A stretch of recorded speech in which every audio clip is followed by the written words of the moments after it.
So prizes are at stake. Come join the fun field day. Okay po. October 4, do not forget, ang misa kung matuloy tayo would be 9 to 10. Naimbag nga oras mo, Dok. Ada dito na isang kat nga Rabies Day iti may isang mall iti siyudad ti Lawag. So, anya dito nagbalin nga karaman iti karayto nga iti panang celebrar to.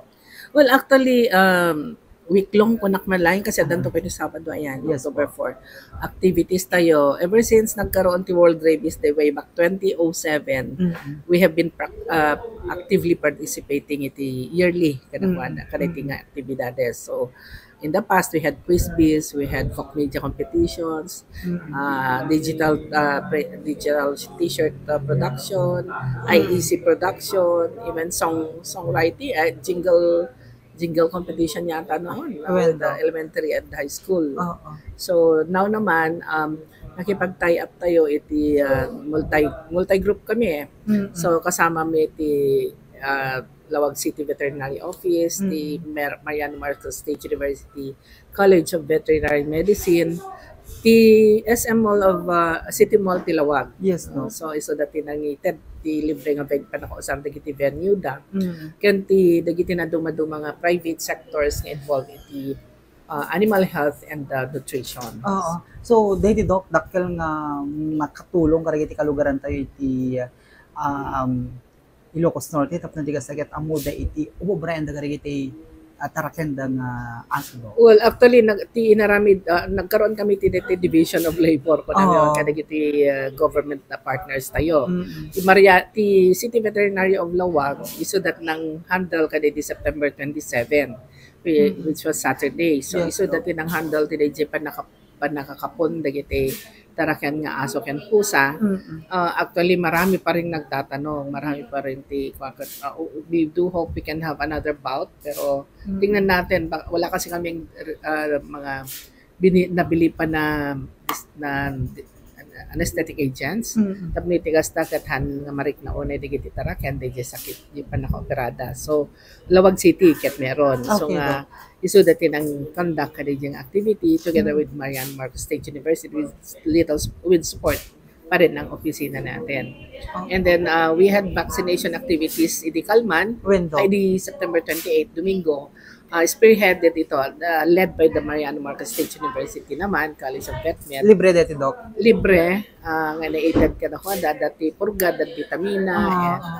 This is already our second time nga on our part sa provincial vet na mag-participate iti dati, mag-conduct iti dati nga vaccination activities in the malls. No? So we had the other one earlier. So, I think it was August yung napunta kami din sa isang mall. Yes, Doc. And ito naman, September, which coincided with the mall, with the World Rabies Day celebration. Okay. And on October 4, which is St. Francis of Assisi Day, naghanap pa kami ng mga officiate na pare kasi I think they have a very big activity on Saturday.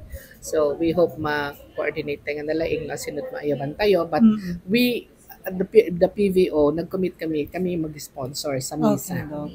And of course, with the support din ng mga kasama natin, stakeholders natin doon.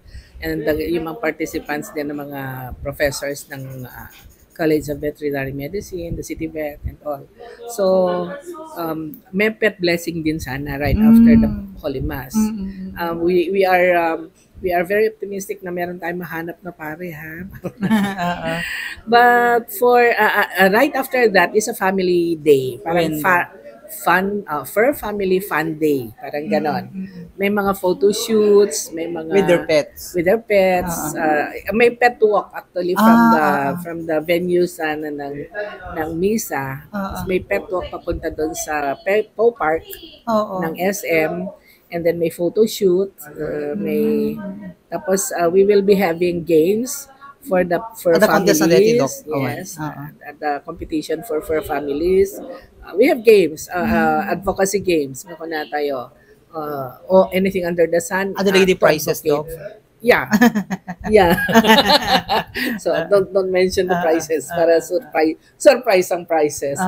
And we also have special awards for the pets. So, okay yun, po. come fun field day. So, panangawis sa'yo, Dok, kadagiti ka probinsyanta iti Ilocos Norte, iti karayting aktibidad, iti Provincial Veterinary Office. Yes, we are inviting dagiti at dati taraken ng aso, lalo dagiti home raised nga kunatay when we say home raised kang ka ada iti uneg ti balay oray man ada iti ruar no nasayaat pa ng taraken yo panangasikaso kanya da napintas laon ay maitugot sida.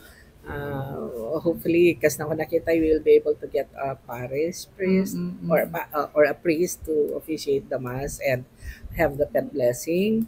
And but we will still continue on with the pet walk and yung panag photo shoots and all the activities na nandiyan. So prizes are at stake. Come join the fun field day. Okay po. October 4, do not forget. Ang misa kung matuloy tayo would be 9 to 10.